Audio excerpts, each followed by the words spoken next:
KTO Radio présente À haute voix, la lecture intégrale des œuvres spirituelles majeures. Aujourd'hui, Quo Vadis de Henryk Sienkiewicz.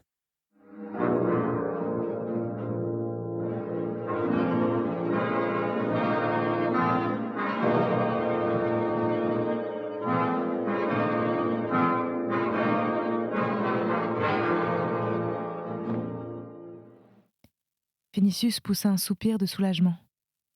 En entrant ici, il avait désiré y trouver Ligie.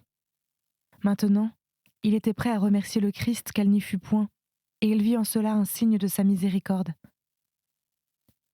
Le carrier le tira de nouveau par la toge et lui dit « Te souviens-tu, Seigneur, que c'est moi qui t'ai conduit dans la vigne de Cornélius, où l'apôtre prêchait dans une grange ?»« Je m'en souviens, » répondit Vinicius. « Je l'ai revu plus tard, la veille du jour où l'on m'a emprisonné. Il m'a donné sa bénédiction et m'a dit qu'il viendrait dans l'amphithéâtre signer ceux qui allaient périr. Je voudrais le regarder au moment de la mort et voir le signe de la croix, car alors il me sera plus facile de mourir. Donc si tu sais, Seigneur, où il est, dis-le-moi. » Vinicius baissa la voix et dit « Il est parmi les gens de Pétrone, déguisés en esclaves. Je ne sais pas quelle place ils ont choisie, mais je reviens au cirque et je le verrai. Toi, regarde-moi lorsque vous serez dans l'arène. Je me lèverai et tournerai la tête dans leur direction. Tu le retrouveras alors des yeux. Je te remercie, Seigneur. Que la paix soit avec toi. Que le Sauveur te soit miséricordieux. Amen. »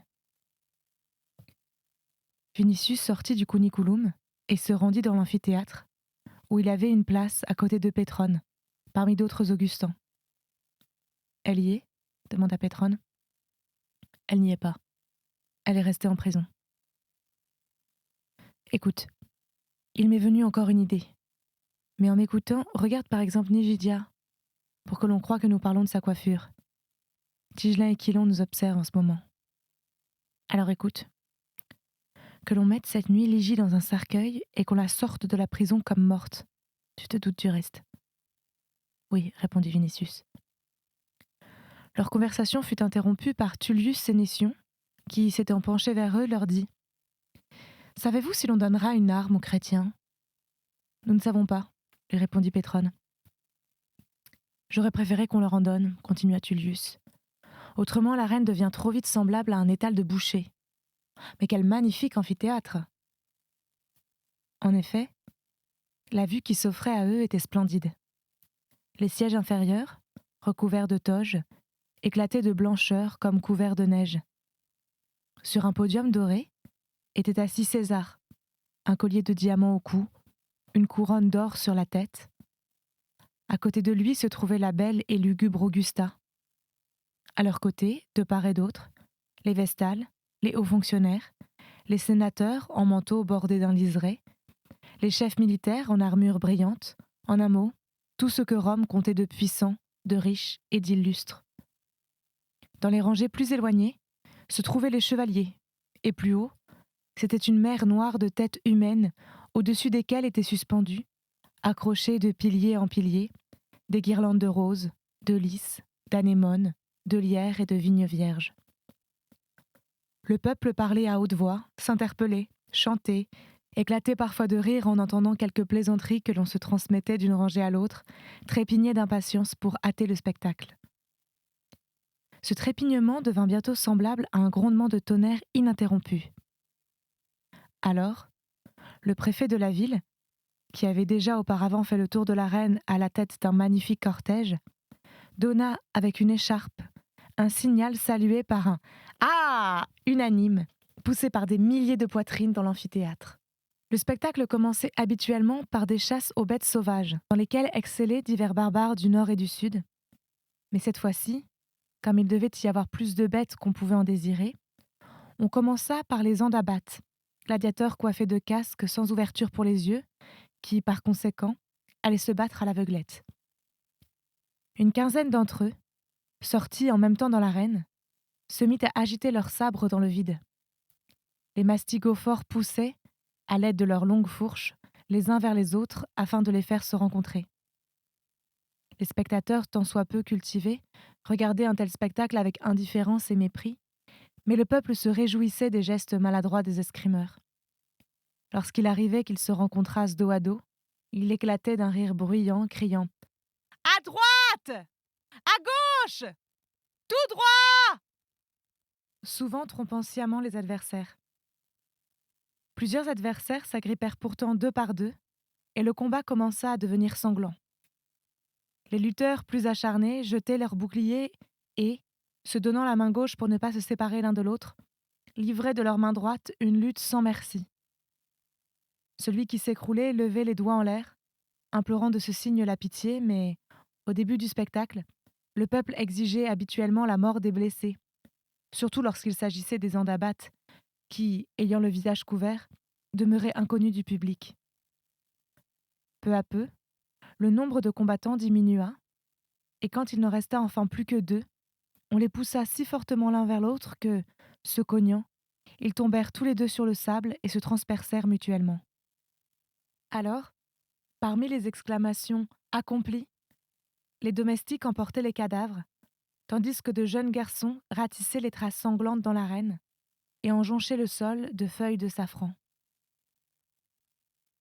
Maintenant devait se dérouler un combat plus important, qui suscitait la curiosité non seulement de la populace, mais aussi celle des spectateurs raffinés. Combat pendant lequel les jeunes patriciens, qui faisaient parfois des paris énormes, perdaient souvent jusqu'à leur dernier sesterce. On se mit aussitôt à faire circuler de main en main des tablettes, sur lesquelles on inscrivait les noms des favoris, ainsi que le nombre de sesterces que chacun misait sur le combattant de son choix. Les speccati, c'est-à-dire les lutteurs qui s'étaient déjà produits dans l'arène et y avaient remporté des victoires, ralliaient le plus grand nombre de suffrages. Mais parmi les joueurs, il y en avait aussi qui misaient des sommes considérables sur des gladiateurs nouveaux et tout à fait inconnus, dans l'espoir d'empocher, au cas où ceux-ci gagneraient, beaucoup d'argent. César lui-même pariait, et avec lui, les prêtres et les vestales, les sénateurs et les chevaliers, et aussi le peuple. Les gens du commun, lorsqu'ils n'avaient plus d'argent, engageaient leur propre liberté. On attendait donc le cœur battant, et même avec angoisse, l'apparition des combattants. Et plus d'un spectateur faisait à haute voix des serments aux dieux pour en obtenir la protection de leurs favoris. La sonnerie perçante des trompettes retentit. Le silence de l'attente plana dans l'amphithéâtre. Des milliers de regards se tournèrent vers le grand huis, où s'approcha un homme déguisé en charron, et, dans le silence total, il y frappa 3 coups avec un maillet, comme pour appeler à la mort ceux qui étaient cachés derrière. Après quoi, les 2 battants de porte s'ouvrirent lentement sur un gouffre noir, d'où les gladiateurs se déversèrent dans l'arène claire. Ils avançaient par détachements distincts de 25 hommes, Thraces, Myrmillons, Samnites, Gaulois, tous lourdement armés, et enfin les rhétières, le filet dans une main, le trident dans l'autre.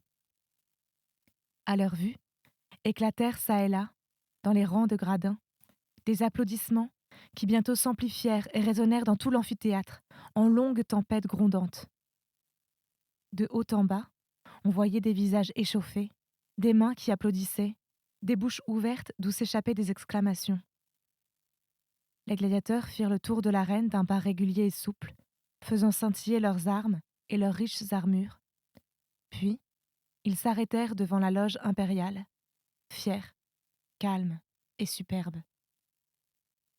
Le son strident du corps fit taire les applaudissements et alors, les gladiateurs levèrent leurs mains droites et, la tête haute, les yeux fixés sur l'empereur, ils s'exclamèrent, ou plutôt chantèrent d'une voix languissante « Ave César Imperator, moritori te salutant !» Après quoi, ils s'écartèrent rapidement, occupant une place distincte sur le pourtour de l'arène. Ils devaient s'affronter par détachements entiers, mais on permit aux plus fameux d'entre eux de livrer plusieurs combats individuels dans lesquels se révélerait mieux la force, l'adresse et le courage des adversaires. Des rangs des Gaulois sortit bientôt un gladiateur bien connu des fervents de l'amphithéâtre, sous le nom de Boucher, l'agneau, vainqueur de nombreux jeux. Un gros casque sur la tête, une cuirasse protégeant le devant et le dos de son puissant torse, il faisait penser, dans la lumière de l'arène, à un énorme scarabée brillant. Le non moins fameux Retière Calendio devait l'affronter. Parmi les spectateurs, on commença à faire des paris. 500 sesterces pour le Gaulois, 500 pour Calendio, par Hercule, 1000, 2000. Cependant, le Gaulois, arrivé au milieu de l'arène, se mit à reculer, le sabre tenu en ligne, et baissant la tête, il observait attentivement son adversaire à travers les ouvertures de sa visière.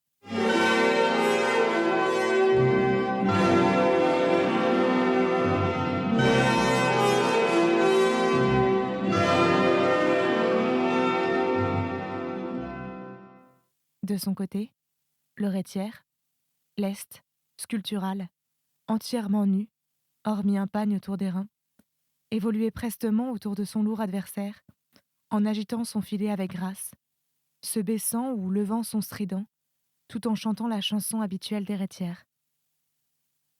Je ne te cherche pas, je cherche un poisson. Pourquoi me fuis-tu, Gaulois ?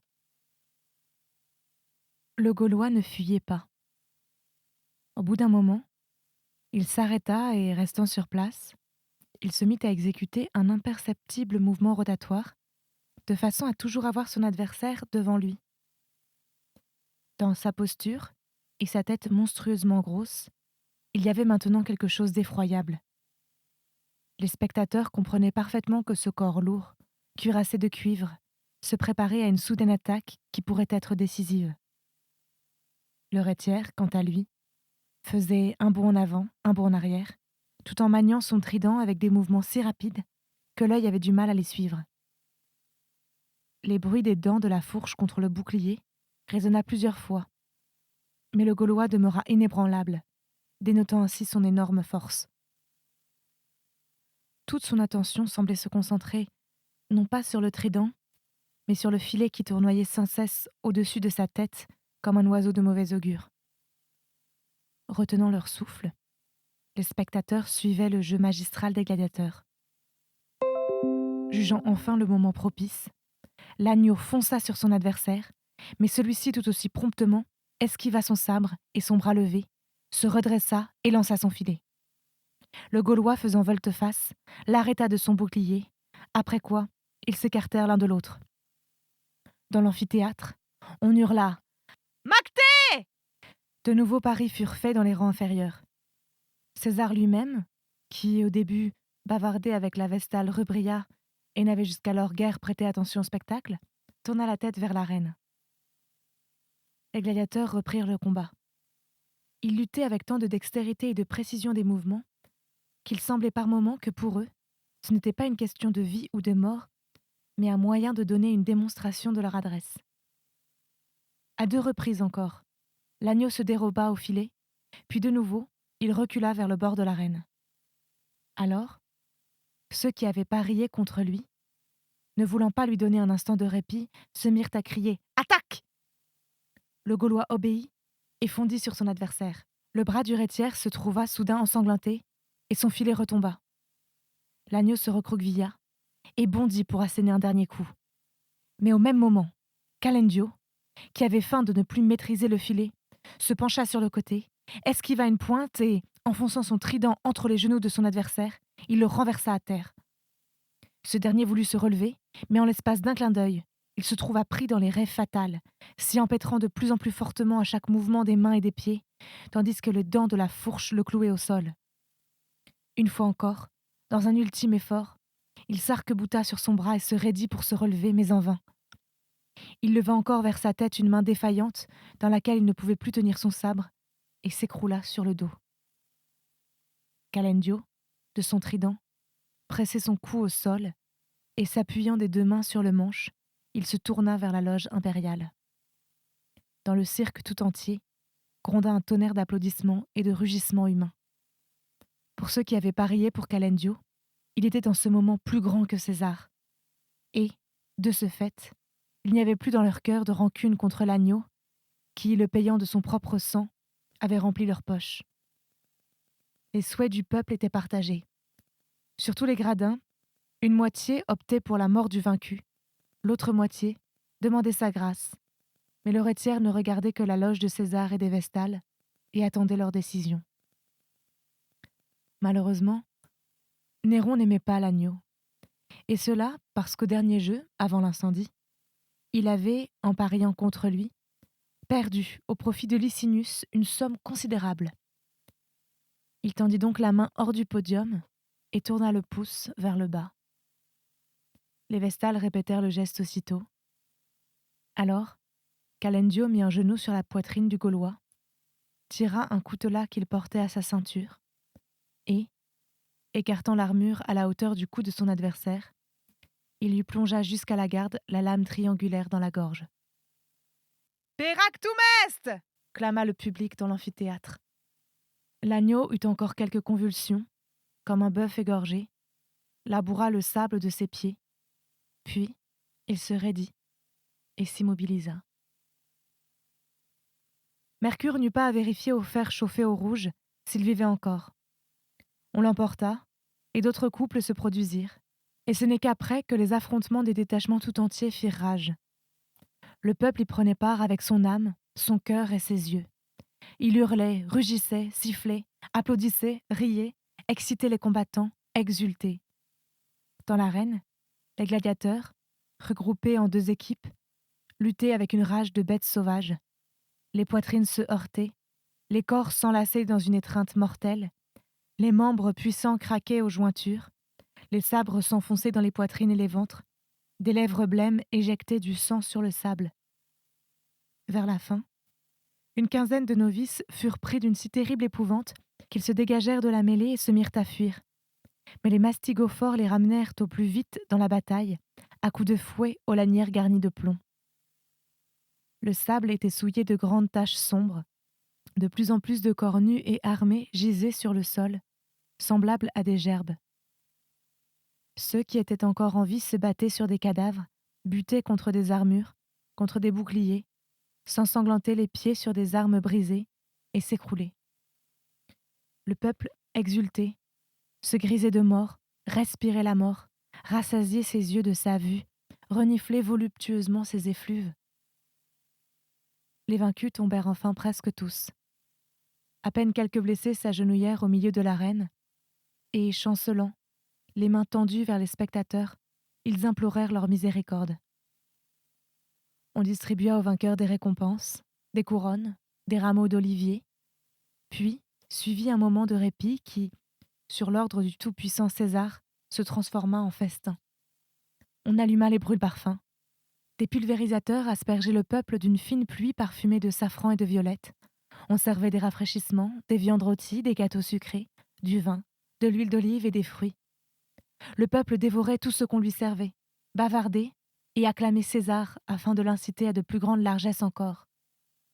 Et certes, après que la foule eut assouvi sa faim et étanché sa soif, des centaines d'esclaves apportèrent des corbeilles pleines de cadeaux, desquels des éphèbes déguisés en amour sortaient divers objets et les dispersaient des 2 mains parmi les gradins. La distribution des tesseras de loterie provoqua une bagarre. Ce fut la ruée. On se renversait, on se piétinait les uns les autres, on appelait au secours, on enjambait des rangées de gradins et on s'étouffait dans une effroyable cohue. Celui qui, en effet, avait reçu un numéro gagnant pouvait même recevoir une maison avec un jardin, un esclave, des vêtements somptueux ou une bête sauvage particulière qu'il pouvait par la suite revendre à l'amphithéâtre.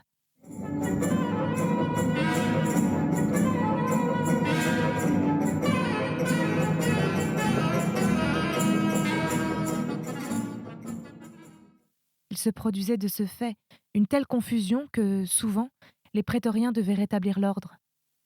Après chaque distribution, on sortait de l'amphithéâtre des gens, bras ou jambes cassés, et même piétinés à mort dans la cohue. Les riches ne prenaient pas part à la lutte pour les tesseras. Les Augustins s'amusaient cette fois à la vue de Chilon, et rayaient les efforts qu'ils faisaient en pure perte pour faire à croire aux gens qu'ils pouvaient tout aussi bien qu'eux regarder les combats et les effusions de sang. C'est en vain pourtant que le malheureux grec fronçait les sourcils, se mordillait les lèvres et serrait les poings à s'enfoncer les ongles dans la peau. Sa nature grecque, autant que sa poltronnerie innée, ne supportait pas de tels spectacles. Son visage avait pâli. La sueur lui perlait au front. Ses lèvres avaient bleui. Ses yeux s'étaient creusés, il claquait des dents. Tout son corps était secoué d'un tremblement. Après le combat, il se ressaisit quelque peu, mais quand on le prit pour cible, une subite colère l'envahit et il riposta désespérément. « Eh bien, le Grec, la vue d'une peau humaine déchirée t'est insupportable ?» lui lança Vatinus en le tirant par la barbe. Chilon lui exhiba ses 2 dernières dents jaunies et lui rendit la monnaie de sa pièce. « Mon père n'était pas savetier, je ne sais donc pas la rapiécer. »« Macté, abête !» crièrent quelques-uns. Mais d'autres continuèrent de le railler. « Ce n'est pas sa faute s'il a dans la poitrine un morceau de fromage au lieu du cœur !» s'exclama Sénétion. « Ce n'est pas ta faute si tu as une vessie à la place de la tête !» riposta Chilon. « Tu deviendras peut-être gladiateur.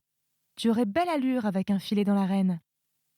Si je te prenais dans ce filet, ce serait comme si j'avais pris une huppe puante. »« Et que fera-t-on des chrétiens ?» lui demanda Festus de Ligurie.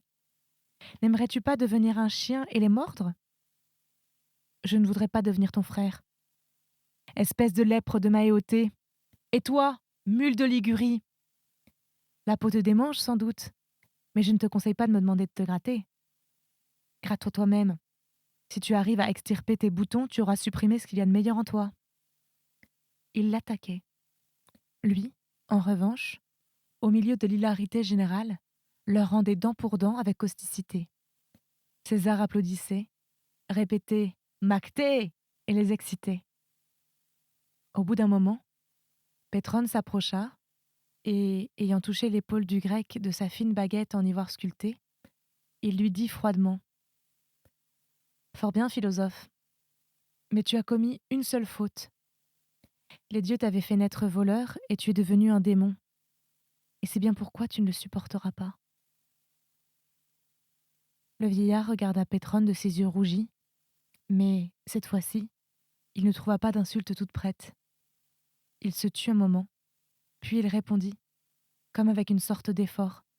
« Je le supporterai. » Le son des trompettes annonça la fin de l'entr'acte. Les spectateurs quittèrent les couloirs où ils s'étaient regroupés pour se dégourdir les jambes et bavarder. Il y eut un remue-ménage général et des querelles habituelles au sujet des sièges occupés auparavant. Les sénateurs et les patriciens regagnèrent leur place, le vacarme cessait peu à peu, et l'ordre se rétablissait dans l'amphithéâtre. Des gens surgirent dans l'amphithéâtre pour ratisser çà et là les mottes de sable agglutinées par le sang coagulé. Le tour des chrétiens était venu. Comme c'était un spectacle nouveau pour le peuple et que nul ne savait comment ils allaient se comporter, on les attendait donc avec une certaine curiosité. La foule était devenue attentive, s'attendant à voir des scènes extraordinaires mais inamicales. Ces chrétiens, qui devaient paraître maintenant, avaient, n'est-ce pas, brûlé Rome et ses trésors séculaires. Ne se nourrissaient-ils pas aussi du sang des nourrissons ? N'empoisonnaient-ils pas l'eau ? Ne maudissaient-ils pas tout le genre humain et ne commettaient-ils pas les crimes les plus odieux ? Les châtiments les plus durs ne pouvaient apaiser la haine exacerbée du peuple. Et si le cœur de celui-ci éprouvait quelque crainte, c'était bien celle de voir les supplices qu'on allait faire subir à ces sinistres condamnés bien insuffisants par rapport à leurs méfaits. Entre-temps, le soleil était monté haut dans le ciel, et ses rayons filtrés par le vélarium pourpre éclaboussaient l'amphithéâtre d'une lumière sanglante. Le sable prit une couleur flamboyante, et dans ces lueurs, dans ces visages et dans le vide de cette arène qui, dans un moment, allait s'emplir de supplices humains et de rage animale, il y avait quelque chose de terrifiant. L'horreur et la mort semblaient planer dans l'air. La foule, habituellement joyeuse, s'enfermait, sous l'effet de la haine, dans le silence. Les visages avaient une expression implacable. Le préfet donna enfin le signal. Le même vieillard déguisé en charron, qui avait appelé les gladiateurs à la mort, surgit, et dans un profond silence, traversant d'un pas lent toute l'arène, il frappa de nouveau 3 coups de son maillet à la porte. Un murmure parcourut tout l'amphithéâtre. « Les chrétiens, les chrétiens !» Les grilles de fer grincèrent. Dans les ouvertures obscures retentirent les cris habituels des mastigophores. Au sable! Et, en un instant, l'arène se remplit de créatures semblables à des sylvains vêtus de peau de bête. Tous accouraient vite, quelque peu fiévreusement, et, atteignant le milieu de la scène, s'agenouillaient les uns auprès des autres, les bras levés.